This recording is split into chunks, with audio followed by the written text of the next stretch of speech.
Shop में आपको नहीं मिलेंगे। लोकल शॉप की अगर बात करें, और यहाँ पे जो पटना में कुछ अगर अच्छे कस्टमर हैं, पटना में भी है, रांची में भी है, उनके लिए वो स्टोर तो नहीं खोलेंगे। एक फिजिकल स्टोर में कॉस्टिंग बहुत ज़्यादा आती है, उसके लिए उन्होंने वर्चुअल स्टोर खोल रखा है। वर्चुअल स्टोर से तात्पर्य ऑनलाइन वेबसाइट के थ्रू वो पैन इंडिया सेल कर रहा है, या अमेजोन फ्लिपकार्ट के थ्रू पैन इंडिया सेल कर रहा है। कोई अगर कस्टमर है उस सेगमेंट के पटना में, वो अगर ऑर्डर करेंगे तो उनकी वेबसाइट से ऑर्डर करेंगे, उनके पास वो डिलीवर हो जाएगा। तो अब इनका जो बिजनेस मॉडल है, एक तो वो ऑफलाइन में सेल कर ही रहे हैं, और ऑनलाइन में जो बाहर के भी कस्टमर हैं, जो प्रीमियम कस्टमर हैं, उनको भी वो ट्रैक कर रहे हैं। तो आपको अपने जो बिजनेस के स्टार्टिंग फेज है लोकल में सेल करना है, तो आप लोकलिटी में ही देखेंगे। लेकिन जब यही आपको ऑनलाइन सेल करना है, तो हो सकता है कि आप ऑफलाइन अपने लोकलिटी के हिसाब से लो एंड का कपड़ा सेल करें, जैसा बिके आपका। मुजफ्फरपुर मार्केट करना है तो आज मुजफ्फरपुर में करना है, कल के डेट में तो पटना भी आएगा, परसों दिल्ली भी जाएगा, बिजनेस आपका धीरे धीरे ग्रो करेगा। तो लोकल स्टोर में आप लोकल कस्टमर के चॉइस के हिसाब से प्रोडक्ट रख सकते हैं। और जो आपका ऑनलाइन स्टोर है, उसमें तो आपको पैन इंडिया के कस्टमर को ध्यान देना है। तो पैन इंडिया के कस्टमर में अगर आपका मर्जी करे कि नहीं, मैं ऑनलाइन सिर्फ हाई एंड कस्टमर को बेचूंगा, उसके लिए आप अलग से फैब्रिक ला करके प्रीमियम क्वालिटी के प्रोडक्ट स्टिचिंग करके ऑनलाइन ओनली बेच सकते हैं। वो एक्सक्लूसिव, ऑनलाइन एक्सक्लूसिव करके आप लिख करके बजाते आप सेल कर सकते हैं फॉर प्रीमियम कस्टमर के लिए। आप ही के ब्रांड से रहेगा। लोकल स्टोर या B2B में आप सप्लाई करेंगे, मिड लो एंड का आप करिए, ऑनलाइन ओनली में आप हाई एंड का करिए। तो क्या होगा इसमें कि जो मार्केट है, तो आपके जो और लो से हाई सारे सेगमेंट आपके कैटर हो जाएंगे, और सारे सेगमेंट को आप पकड़ सकते हैं। या ऐसा नहीं है कि आप हाई एंड ही बेचिए, जो आपके एग्जिस्टिंग स्टोर में आप उसको भी ऑन बोर्ड कर सकते हैं। ठीक है। फिर अगला फेज होता है परचेज, जो कस्टमर खरीदारी किया या नहीं किया, आपके स्टोर पे आए। जो मैं पहले भी बोल चुका हूं कि दोनों में एक अंतर है कि कस्टमर आपके फिजिकल स्टोर पे अगर आते हैं, उन्होंने आधा घंटा या 1 घंटा समय दिया, समय देने के बाद वो खरीदारी आपसे नहीं करते हैं, बाहर निकल जाते हैं, तो आप उनको कभी पकड़ के तो लाते नहीं हो, पकड़ के कि भाई साहब चल लो मेरे दुकान में वापस आप। लेकिन ऑनलाइन में आप पकड़ के ला सकते हैं उनको। जो छोटा सा डिस्कशन हमने किया है पहले हल्का सा, कि आप बिल्कुल उनको पकड़ के ला सकते हैं कि नहीं चलिए मैं आपको डिस्काउंट दूंगा। और यहाँ पे एक बार दुकान से बाहर निकल के आप भी भूल गए, वो भी भूल गए। लेकिन ऑनलाइन में ना आप उनको भूलेंगे, मतलब वो तो आपको भूल जाएंगे हो सकता है, लेकिन आप अगर एग्रेसिव मार्केटिंग करते हैं तो आप उनको भूलने नहीं देंगे, क्योंकि आपसे, आप उनसे, जो कस्टमर है उनसे आपका प्रॉफिट जुड़ा हुआ है। आप उनसे 100 रुपये नहीं, 50 रुपये ही सही दे के जाओ, कुछ 50 नहीं 20 ही जाओ। कहने का तात्पर्य एक ये आप कह सकते हैं कि ऑनलाइन में ये नया है, ये नया नहीं है। आप चले जाइए दिल्ली में सदर बाजार में, ये गांधी मैदान के पास में जाइए, किसी कपड़े का कीमत वो बोलेगा 500, आप बोलेंगे, थोड़ा देर देखेंगे, बोलेंगे 500 बहुत महंगा है, फिर वो बोले आप नहीं लेंगे तो बोलेंगे ठीक है 400 में देंगे, फिर 400 आप नहीं मना कर देंगे तो फिर बोलेगा एकदम लोएस्ट प्राइस, चलो 200 प्रॉफिट, बोलेगा 300 में आपको देंगे। प्रॉफिट उसमें भी 10-20 रुपया, उसका मिनिमम प्रॉफिट पे आपको सेल कर देगा। पूरे दिन खड़ा है, कुछ तो आएगा। तो ऑनलाइन में जो ये पकड़ने वाला सिस्टम जो मैंने आपको बताया, उसको रीमार्केटिंग कहते हैं। मतलब फिर से आपको पकड़ करके लेके आए कि जहां मुझे 200-300 प्रॉफिट मुझे लेनी थी, उतना ना सही 50 रुपया प्रॉफिट तो आप देके जाओगे। एक बंदे जो बैठे हुए हैं उसकी जो लागत है हमारी 1 घंटे की, वो तो आप देके जाओगे। तो ये जो आपको रीमार्केटिंग होती है, सिर्फ और सिर्फ डिजिटल मार्केटिंग के अंदर होती है। बट यस, आप लोग बिजनेसमैन हैं, तो मतलब फ्यूचर में, आज नहीं तो कल तो है ही, तो खुद से तो सारा काम नहीं कर सकते। तो इस काम के लिए आप लोग छोटा सा एजेंसी का हेल्प लीजिएगा, कहीं ना कहीं जो आपके लोकल में हो, दिल्ली, मुंबई, चेन्नई, जहाँ से भी आपका मर्जी करे, विदेश की एजेंसी का मर्जी करे, आपकी इच्छा अनुसार किसी से मदद लीजिए। और इसमें एक चीज़ जो मेजर रोल, जो मैं पहले भी बोल चुका हूँ, साइबर क्राइम, जो फ्रॉड के बहुत, ऑनलाइन जितना अच्छा है कि आप ये सोचेंगे कि मैं घर में हूँ, घर में बैठ करके मैं दिल्ली में हमारे बिक रहे हैं, मुंबई में मैं बेच रहा हूँ, स्टोर की ज़रूरत नहीं है, फिजिकल स्टोर खोलने पे आपको बहुत एक्सपेंस आएगा, उतना ये थोड़ा सा दिक्कतें भी हैं, आपको अलर्ट रहना पड़ता है इसके अंदर साइबर सिक्योरिटी के हिसाब से।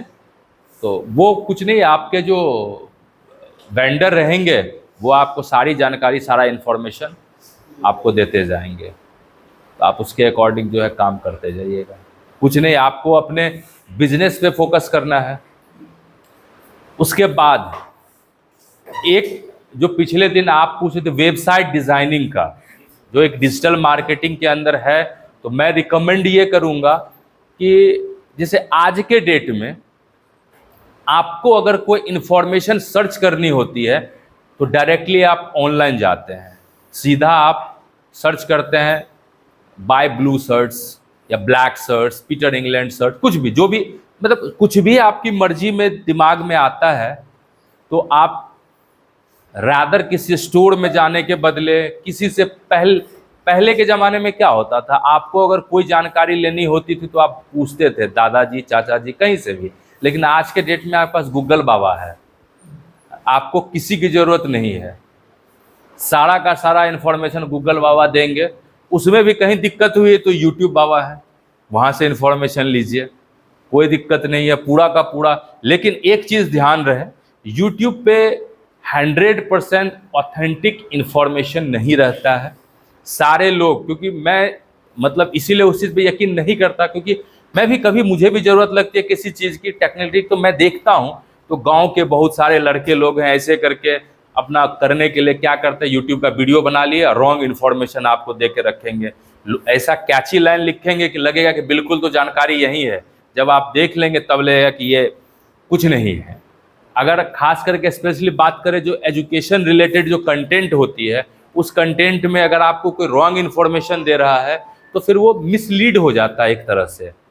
इसीलिए मैं भी हमेशा किसी को भी ये रिकमेंड, कभी भी इंटरनेट का लिंक रिकमेंड मैं नहीं करता हूँ, always recommend physical book. Reason ये है कि आपने अगर कहीं पे कुछ मैं ही कोई इन्फॉर्मेशन शेयर करता हूँ तो देखिए 100% ऑथेंटिक कहीं नहीं होता। हर एक जगह अगर कोई रिसर्चर भी रिसर्च करके बुक लिखता है या आप भी अगर काम करते हैं तो सबका कुछ ना कुछ वेरिएंस ज़रूर रहता है, मतलब अंतर कुछ ना कुछ ज़रूर रहता है। तो वो जो वेरिएंस रहता है, अगर आपने कहीं पे लिखा या कहीं पे आपने बोला, तो हो सकता है आप कुछ दूसरे बुक में या कहीं इंटरनेट पे देखेंगे कोई और चीज़ रहेगी और मैं जो बोलूँ वो मैं कुछ और बोलूँ, दोनों में वेरिएंस आ जाएगा। तो इस केस में इंटरनेट को ऑथेंटिक नहीं माना जाता। इस केस में क्या है, मैं जो बोल रहा हूँ, मैं अगर बुक से बोल रहा हूँ तो मैं आपको बता पाऊंगा कि मैंने फलाने ऑथर के बुक को रेफर करते हुए मैंने आपको ये चीज़ बोला, ये देखिए, तो मैं अपनी जगह पे सही हूँ क्योंकि मैं रिसर्चर नहीं हूँ।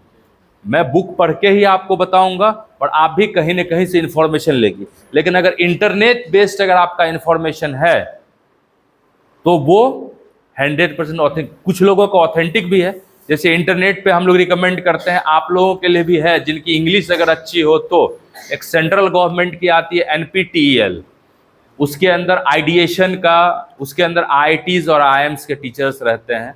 वो लोग वहाँ पे आइडिएशन और इनोवेशन एक कोर्स है, उसके अंदर आपको नए नए आइडिया मिलेंगे। अगर आप उनको पढ़ेंगे तो उसके अंदर केस स्टडी, जो पिछले क्लास में केस स्टडी की बात कर रहे थे, भाई साहब आए नहीं, मुझे लगता है नहीं आया ना। एक क्लास में केस स्टडी की बात करें, मैंने मेहनत भी करी, उसके बाद पिछले क्लास में भी नहीं दिखे, आज भी नहीं दिखे। तो उसके अंदर जबकि उनका रियल टाइम केस स्टडी था गारमेंट्स पे ही, खैर जाने दीजिए। तो आप जब इसमें जाएंगे तो आपको रियल टाइम केस स्टडी आपको मिलेंगे कि कैसे आप, उन्होंने अपने बिजनेस को स्केल अप करके कैसे प्रॉफिट मेकिंग पे लेकर के आए। तो वो उससे आपके जो थिंकिंग एबिलिटी है, क्रिटिकल थिंकिंग, वो थिंकिंग आपकी बढ़ेगी और आप आगे की तरफ सोच पाएंगे। तो मैं वेबसाइट डिजाइनिंग की बात कर रहा था, वो क्यों जरूरी है आज के डेट में एक वेबसाइट आपका रहना, तो हो गया ठीक है, वो जरूरी, क्योंकि अपने आप को रिप्रेजेंट करना। आज के डेट में कोई अगर आपसे पूछता है कि आपका क्या बिजनेस है, दूर दराज में कहीं पे भी कुछ भी है, तो आप आप ऑटोमेटिकली उसको वेबसाइट का लिंक रेफर कर सकते हो। ये मेरा वेबसाइट है, इसके थ्रू आप पूरी की पूरी जानकारी आप ले सकते हैं। ये आपका डिजिटल प्रेजेंस है। प्लस आपका अगर वेबसाइट है आपके प्रोडक्ट का, तो मैं एक अननोन आदमी हूँ, मुझे अपनी घर में कोई फंक्शन है, मुझे 200 टी शर्ट बनवाने हैं, मैराथन मैं करवा रहा हूँ, चलिए ठीक है, मैंने कोई फंक्शन करवाया, मुझे 200 प्रिंटेड कस्टमाइज टी शर्ट चाहिए, तो मैं गूगल पे सर्च करूँगा कि टी शर्ट मैन्युफैक्चरर पटना में कौन है। उस टाइम पे, क्योंकि टी शर्ट मैन्युफैक्चर हमारे को तो गांव में तो नहीं मिलेंगे, और मैं अगल बगल तो नहीं ढूंढता रहूँगा। मेरे इन्फॉर्मेशन का सोर्स क्या है? ऑनलाइन। अगर मैं वहाँ गूगल पे जाके सर्च करूँ कि who is the best T shirt manufacturer in Patna, तो अगर आप ऑनलाइन लिस्टेड हैं, आपकी वेबसाइट एग्जिस्ट कर रही है, तभी तो आपका वहाँ पर में हम देख पाएंगे और आपसे कांटेक्ट कर पाएंगे। अगर आप हैं ही नहीं, तो वो बिजनेस अपॉर्चुनिटी जो शायद आपको मिल सकती थी, वो तो आप लूज कर गए, आपका लॉस हो गया वो।